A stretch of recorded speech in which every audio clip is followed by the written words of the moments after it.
Se trata de buscar la ciencia que está escondida. La ciencia está escondida en la vida cotidiana y la dejamos pasar.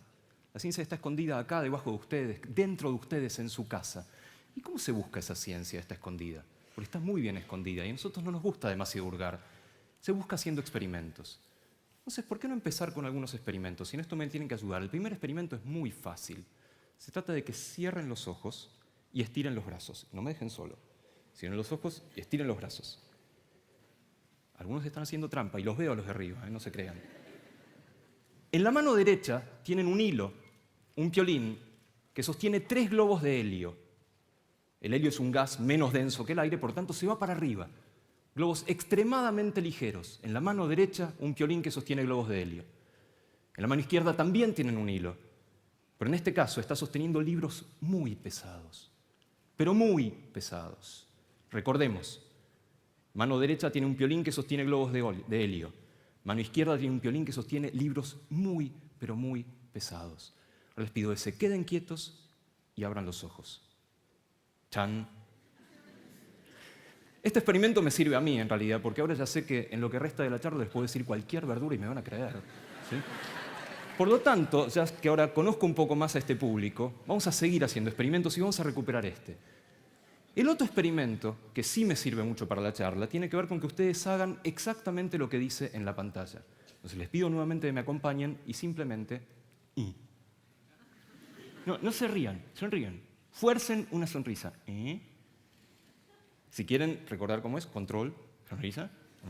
Miren que... Y ahora viene una pregunta científica, y es posta esto se hace en los laboratorios. La pregunta es, cuando fuerzan una sonrisa, ¿no se sienten mejor? Pregúntenle a su cerebro, recuerden cómo era. No me dejen ridículos solo sonriendo, vamos todos. Y pregúntenle a su cerebro, ¿eso de forzar una sonrisa no hace que se sientan mejor? Miéntanme, díganme que sí, así seguimos un poco. Sí, qué maravilla. ¿Sí? Efectivamente, cuando uno fuerza una sonrisa, algo pasa en el cerebro que dice, esta le está pasando bien. Subexperimento de este. Las señas que en Argentina o en Uruguay son el 7 de espada o el 7 de oro, ¿sí? La semisonrisa izquierda o semisonrisa derecha. Si hay alguno con cirugías, puede ser que le cueste un poco así uno de los lados. Ahora viene otra pregunta. Primero, ¿la semisonrisa está tan buena como la sonrisa entera? Seguramente no. Y ahora viene una pregunta más difícil. ¿Alguna de las dos semisonrisas es mejor que la otra? Recordemos, esta estaba buena. Y ahora yo les pregunto, ¿esta es mejor que esta? ¿O esta es mejor que esta? Prueben. A ver, ¿cuántos por semisonrisa izquierda? ¿Cuántos por semisonrisa derecha? Ajá, eso habla de ustedes. Después hablamos, ¿sí? El orador anterior era psicólogo. Ese experimento es bastante extraño, el segundo, porque tiene que ver con que no tenemos un solo cerebro, ya tenemos 2 cerebros. Y estos 2 cerebros controlan funciones diferentes del cuerpo. Aclaro, voy a exagerar. Este cacho de cerebro controla este cacho del cuerpo. Entonces, esta semisonrisa está controlada por este semicerebro. Este está controlado por este semicerebro. Y los 2 semicerebros piensan distinto. Y acabamos de demostrarlo. Pero quiero volver al primer experimento, es el más fascinante de todos. ¿Por qué es fascinante? Porque es absolutamente contraintuitivo. Ustedes seguro que piensan que se emocionan, luego actúan. Están contentos, luego sonríen. Y el experimento que acabamos de hacer dice exactamente lo contrario. Uno puede actuar y luego emocionarse. Esto fue propuesto hace mucho tiempo con otro ejemplo. Supónganse que están corriendo porque los persigue un oso. Están corriendo en la selva porque los persigue un oso, algo que pasa todos los días, en Montevideo, en Buenos Aires, básicamente. Y ustedes tienen miedo, obviamente. Y uno piensa, claro, corro porque tengo miedo. Y el experimento que acabamos de hacer dice que no, dice exactamente lo contrario. Dice que uno tiene miedo porque corre. Esto que acabamos de hacer caseramente es un experimento de verdad, que se hace en los laboratorios de neurociencia cognitiva. Y lo que acaba de pasar en estos pocos minutos es que acabamos de hacer ciencia, porque la ciencia es eso que nos pasa mientras estamos ocupados haciendo otros planes. La ciencia no es la investigación científica profesional, eso es una parte de la ciencia. Pero la ciencia también es lo que pasa cuando nos detenemos a hacernos preguntas. Y esta es la frase que resume lo que yo les quiero contar. Debo aclarar en realidad que la frase se la robé a un científico muy famoso, básicamente, que en su último disco dijo: la vida es eso que nos pasa mientras estamos haciendo otros planes. Y la ciencia también, básicamente. Sin embargo, no estamos acostumbrados a pensar de esa manera. Pensamos siempre que hay dos bandos, como en bodas de sangre, básicamente. Tú con el tuyo, yo con el mío. La ciencia y el resto del mundo. Lo que en porteño se diría la ciencia y la gilada, básicamente. Y uno está exagerando un poco. ¿Cómo que hay dos bandos, ciencia y resto del mundo? Y sí es así, tan es así, que eso permea a toda la cultura. Hay libros, hay literatura, hay música sobre esto. Y les traje un solo ejemplo sobre esta cultura de los dos bandos, que está en uno de los últimos discos de Fito Páez, un disco que se llama Confía, que hay un verso que a mí inmediatamente me vino a la cabeza. Este está diciendo exactamente lo mismo.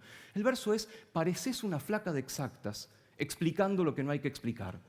Traducción, sí, porque es un poco porteñismo: pareces una estudiante de la Facultad de Ciencias que viene a hincharme las bolas explicando lo que yo no quiero que me expliquen. Me viene a explicar qué es el amor en términos científicos, qué es el miedo. Yo lo que quiero es tirarme en el pasto y mirar las estrellas, y viene esta ploma a hablarme de las supernovas y las elipses y lo que fuera. Déjame tranquilo, no me robes la magia, no me robes la belleza del mundo pensando científicamente. Entonces sí hay dos bandos. Y un error es de los científicos, que no sabemos contar la maravilla que es mirar el mundo con ojos de científico. ¿Y por qué es tan difícil la ciencia? ¿Por qué es tan difícil contar la ciencia? Quiero arriesgar algunas hipótesis, no me voy a referir a todas estas. Uno puede pensar: ¿qué diferencia la ciencia de otras disciplinas que efectivamente la hace más difícil, más ploma, más aburrida? Hay varias hipótesis posibles. Primera hipótesis: la ciencia es difícil porque cambia todo el tiempo. A diferencia de otras disciplinas, que no cambian tanto, tan vertiginosamente, efectivamente la ciencia cambia muchísimo. De hecho, se calcula que hay 50 millones de papers publicados, o sea, 50 millones de publicaciones científicas, y se agregan al menos 1 millón cada año, al menos, ¿sí? Con lo cual, obviamente, entender algo que cambia tan vertiginosamente lo vuelve muy complicado. Si yo les doy una clase sobre lo que yo hago, estudiando un pedacito de cerebro que mide el tiempo, esta clase no tiene nada que ver con hoy, con lo que les voy a dar dentro de 2 años. Eso la hace efectivamente difícil. Por otro lado, uno podría pensar: ¿y la ciencia es difícil? ¿Por qué es difícil? Porque realmente es una disciplina que requiere mucha inteligencia, mucha cabeza, etc. Puede ser, pero sobre todo a los científicos nos encanta hacerla un cachito más difícil. Y les quiero dar un par de ejemplos de esto. Hay una rama de la biología que se llama biología sistémica, biología de sistemas, que se refiere a estudiar no una neurona, 2 neuronas, 3 neuronas, sino 20.000. No 1, 2, 3 genes, sino también 20.000, 30.000 genes o lo que fuera. Les voy a mostrar una definición de biología de sistemas que dice: la biología de sistemas es un nuevo campo de la biología que apunta a desarrollar una comprensión a nivel de sistemas de los sistemas biológicos. ¿Ah? Eso parece haber sido dicho por este señor, que ustedes creo que también lo conocen bastante. Sin embargo, esta es la definición del MIT, del templo de la ciencia, y es una porquería esa definición. Nos encanta porque nadie la va a entender, entonces ya hablen difícil. Y si nos gusta hablar en difícil, nos gusta aún más mostrar íconos difíciles, mostrar las cosas de manera que las vamos a entender nosotros nada más. Otro concepto de la biología es: ustedes seguramente conocen el proyecto Genoma Humano. Bueno, no contentos con estudiar los genes, los científicos quisieron estudiar sus productos, las proteínas, el proteoma humano. Aún no contentos, quisieron estudiar la interacción, cómo charlan esas proteínas entre sí, el interactoma humano. Entonces, en primicia exclusiva, les quiero mostrar el interactoma de una célula, que es ¡tarán! Eso. Y esto entra para el examen, ¿sí? Eso también es una porquería, porque lo entienden 2 o 3 personas, básicamente, ¿sí? Entonces, hacemos un gran esfuerzo porque la ciencia sea un poquito más difícil de lo que realmente deba ser, como para comunicarla. Entrar en los detalles es otra cosa. ¿Por qué también es difícil la ciencia? Porque tiene un concepto que es completamente antiintuitivo, para el cual nuestro cerebro no está preparado. Es el concepto de falsabilidad. Si yo salgo al mundo y veo un cisne blanco, 2 cisnes blancos, 3 cisnes blancos, mi cerebro está preparado para decir: todos los cisnes son blancos. Pero la ciencia todo el tiempo tiene que estar buscando un cisne negro.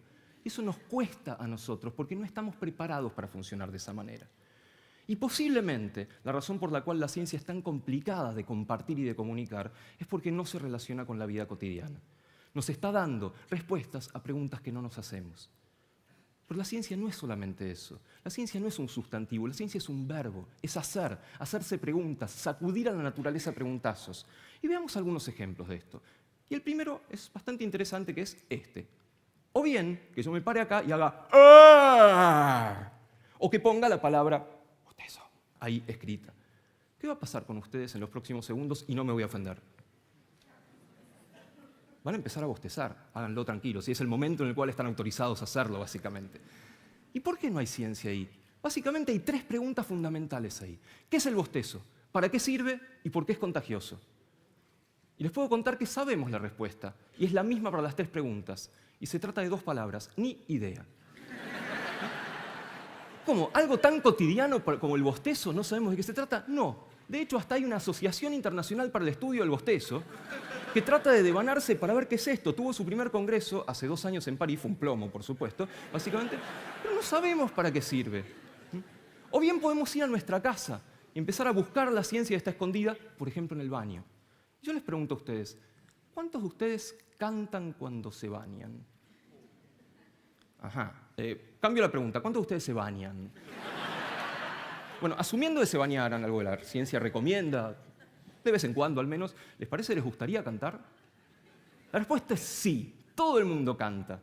Y de nuevo, este habló del bostezo, ahora habla de cantar en la ducha. ¿De qué está hablando? ¿No iba a hablar de ciencia? ¿Y por qué no hay ciencia en cantar en la ducha? ¿Por qué a la gente le gustará cantar en la ducha y no en otro lado de la casa? ¿Qué tiene de especial el baño? ¿Por qué no hacer experimentos? Básicamente, ¿por qué no meterse cuando alguien se está bañando y decir, bueno, vengo a medir unas cosas? Y básicamente, ¿sí? Estoy dando excusas interesantes. ¿Será que es un cuarto particular? ¿Será que está prendida el agua? ¿Será el agua caliente? ¿Será que pensamos que nadie nos escucha? Si es así, tengo malas noticias para todos, sí, básicamente. No voy a llegar a la respuesta, pero quiero dejar esto planteado. Esto claro que es ciencia. Es la ciencia que nos pasa y la dejamos ahí, la barremos debajo de la alfombra. Lo mismo de la ciencia que ocurre en la cocina. Cuando entramos a la cocina, nos convertimos en científicos. Hay mucha química, mucha física, mucha biología en la cocina. Y no estoy hablando de cosas complicadas. Estoy hablando de hacernos una tostada, de echarle un poco de jugo de limón al té, de hacer un bife y ver que cambia de color. Ahí hay muchísima ciencia y la dejamos pasar. Y con eso le estamos perdiendo un montón de belleza de la cocina, un montón de magia, un montón de diversión, y además la podemos pifiar menos. Podemos hacer que nos vaya mejor en la cocina. Sin embargo, decimos no, la ciencia y yo somos 2. Yo cuando voy a la cocina, cocino, no tengo nada que ver con la ciencia. Porque así vemos el mundo, así lo percibimos. Nuestro cerebro percibe el mundo de una manera muy especial, que esa fue vaticinada por otro gran científico, ¿sí? Y cuando pongo esta foto, mis alumnos me dicen cada cosa, ¿sí? Me dicen, ah, sí, Andrés Calamaro, ¿sí? O hemos llegado a límites que superan todo lo conocido. ¿Por qué le puso The Doors Jim Morrison a su banda? Le puso The Doors por un libro muy famoso de esa época que se llamaba Las puertas de la percepción, de Aldous Huxley, el de Un mundo feliz. ¿Y de qué habla ese libro? Habla de que el mundo no existe. Existe lo que los sentidos nos dicen sobre el mundo. De nuevo, el mundo no existe. Existe lo que los sentidos nos dicen sobre el mundo. Y los sentidos son unos caraduras. Nos mandan truchadas todo el tiempo, inventan cosas que no están y roban cosas al mundo. Sin embargo, es la única forma que tenemos para conocer qué hay más allá. Y la ciencia se vale de esos sentidos. Por ejemplo, la ciencia se vale para entender qué relación tenemos nosotros con la música, donde hay muchísima ciencia. Experimento muy sencillo. Imaginen una melodía, cualquier melodía, sin letra, simplemente una melodía. Y ahora pregúntense, ¿esa melodía es alegre o es triste? Seguramente van a estar pensando, sí, es más bien alegre o es más bien triste. ¿No es muy loco eso? Es una melodía, es una sucesión de notas. Sin embargo, nuestro cerebro lo está interpretando exactamente como algo alegre o algo triste. Hay muchísima ciencia ahí. Así como hay ciencia en lo que les voy a pedir a continuación, que es muy sencillo, les voy a pedir que aplaudan. Un rato más, un rato más. ¿Un rato más? Ahí, paren. Uy, me encantó, lo puedo hacer, ¿no? ¿Se dieron cuenta de lo que pasó y por qué los hice esperar? Al principio todos estaban aplaudiendo cada uno a su ritmo. Y en algún momento, un esbozo de sincronización, todos empezaron a aplaudir al mismo tiempo. No lo voy a hacer, estoy muy tentado, ¿sí? Me encantaría ponerlos a saltar. Creo que va a ser la primera vez que la gente empieza a saltar en el Solís, pero no lo voy a hacer, pero pasaría lo mismo. Empezaría primero cada uno a saltar a su ritmo y después todos juntos, boing, boing, boing, boing. ¿Saben por qué pasa eso? ¿Por qué aplauden al mismo tiempo? ¿Por qué saltarían al mismo tiempo? Porque son una manga de humanos. Los únicos capaces de sincronizarse a un ritmo externo, como el aplauso, como el baile, como el salto, son los humanos. Entonces, la ciencia también nos ayuda un poco a entender qué es esto que somos. Esta mezcla tan particular que aparentemente metemos en una coctelera, en una ensaladera, agitamos un poco y salimos. Agarramos un frasco con células de grasa, células de la sangre, células neuronales, lo que fuera, y un poco de eso sale nosotros. O bien podemos hasta ponernos números. Podemos pensar, ¿y qué somos? Si unos 9 botellas de sangre, unos tantos metros cuadrados de piel, 50 millones de pelo, no es mi caso, debo decir. Y de nuevo, agarramos todos esos números, los agitamos un poco y sale un Dieguito. No, parece como que nos queda corto eso. La ciencia tiene que decir algo más sobre esto que somos. Y de hecho, la ciencia también habla sobre lo que nos hace únicos. No solamente lo que nos hace humanos, sino que lo que me hace a mí y a ustedes, básicamente. Y hay varios marcadores de esta unicidad humana que nos da la ciencia. Las huellas dactilares, por ejemplo, que no son iguales ni siquiera en gemelos univitelinos. O sea, efectivamente es un marcador. El iris, ustedes habrán visto películas de ciencia ficción donde la gente se le identifica por los dibujitos del ojo, ciertas células que nos marcan, particularmente el sistema inmune, el tono de la voz, y obviamente lo que a la ciencia le encanta poner como tarjeta de presentación, que son los genes. Como si efectivamente esto que somos fueran los genes, fueran todo eso que los biólogos moleculares meten en cocteleras medio extrañas y dicen, ya está, no me digas nada, porque ya sé exactamente todo sobre vos, tus enfermedades, a dónde vas a llegar, a dónde no vas a llegar, etc. O sea, los genes parecen ser eso que somos. ¿Y será así efectivamente? Bueno, hay mucho que decir sobre los genes, hay números que decir sobre los genes, hay tantos cromosomas, ¿sí? 22 más X más Y, hay un montón de letras posibles, 3.000 millones, hay un montón de genes, todavía no sabemos cuántos exactamente, pero alrededor de 25.000. Entonces ya está, la ciencia ya descubrió qué es lo que somos. Es más, la ciencia descubrió que somos casi chimpancés. Somos 98-99% chimpancés. ¿Por qué? Porque compartimos el número de genes, ese número de genes con los chimpancés. Pero esperen un poquito. Si es así, y lo queremos reducir un poco al absurdo, también somos 50% bananas. Porque compartimos el 50% de nuestros genes con las bananas. Ustedes elijan. ¿Sí? Si prefieren sentirse un día más chimpancé, otro día más bananas, en nuestros países un poco más gorilas, vaya uno a saber, básicamente. Pero está fallando un poco esta definición tan genética de lo que somos, porque además somos muy diferentes. Y vamos a comprobar que somos muy diferentes. Venimos en sabores diferentes. Por ejemplo, ¿cuántos de ustedes pueden hacer esto? Doblar la lengua. No los veo probando muy fuerte, muy bien. ¿Cuántos de ustedes pueden hacer esto? Separar de a 2 dedos. Algunos no van a poder, no se preocupen, básicamente. ¿Cuántos tienen narices rectas o narices más curvas? ¿Cuántos tienen hoyuelos, ¿sí? en el mentón? O bien, ¿cuántos, no me miren, por favor, miren ahí, cuántos tienen el pelo que les nace como un triangulito, que se llama a veces pico de viuda? ¿Sí? Van a ver que a algunos les nace de esa manera. O bien, ¿cuántos tienen pecas? O bien, ¿cuántos de ustedes pueden hacer esto? Este me sale bárbaro, así que lo voy a mantener por unos minutos. Si pueden doblar el pulgar a 90 grados, ¿sí? Miren qué lindo, básicamente. O bien, si tienen hoyuelos ahora en las mejillas. O bien, si se tocan, o si quieren tocar al de al lado, porque básicamente se trata de eso, si tocan la oreja del lado de adentro, van a ver que tiene un triangulito. En algunos es un poquito más marcado. Ese triangulito se llama tubérculo de Darwin, ¿sí?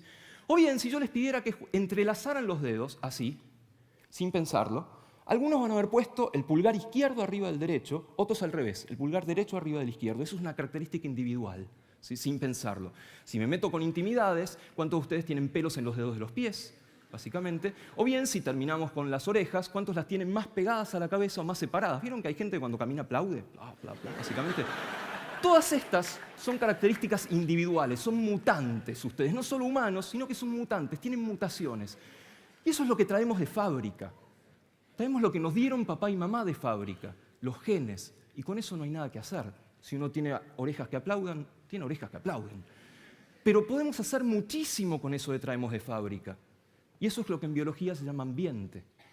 Y el ambiente es actuar sobre eso que trajimos de fábrica, y no tiene límites el ambiente. El ambiente es lo que comemos, si hacemos gimnasia, si leemos, nuestros amigos, nuestra familia, estar acá compartiendo ideas. Todo eso puede condicionar lo que trajimos de fábrica con lo que no hay que darle, pero con el ambiente es toda cosa nuestra. Yo estuve hablando entonces de cosas cotidianas, cosas de todos los días, tratando de convencernos de que están presentes en la ciencia. Algo parecido le sucedió al mayor escritor de fantasía que escribió, que fue Franz Kafka. Franz Kafka, un tipo que podía inventar a alguien que se despertaba hecho cucaracha, un tipo que podía inventar un castillo imposible. Le preguntaron, che, Franz, ¿cómo es eso de que vos agarrás lo cotidiano y le metés lo fantástico? Y la respuesta de Franz fue, ustedes dicen eso, pero no es así. Sucede que lo cotidiano en sí ya es fantástico. Yo lo único que hago es escribirlo. Y la ciencia lo único que hace es estudiarlo. ¿Para qué? ¿Para crear científicos? ¿Para que haya un mundo de cientifiquitos? No, a ver si nos sacan el trabajo, básicamente. ¿Para ser mejores ciudadanos, como se suele decir por ahí? Un poquito, sí, pero yo creo que se exagera un poco.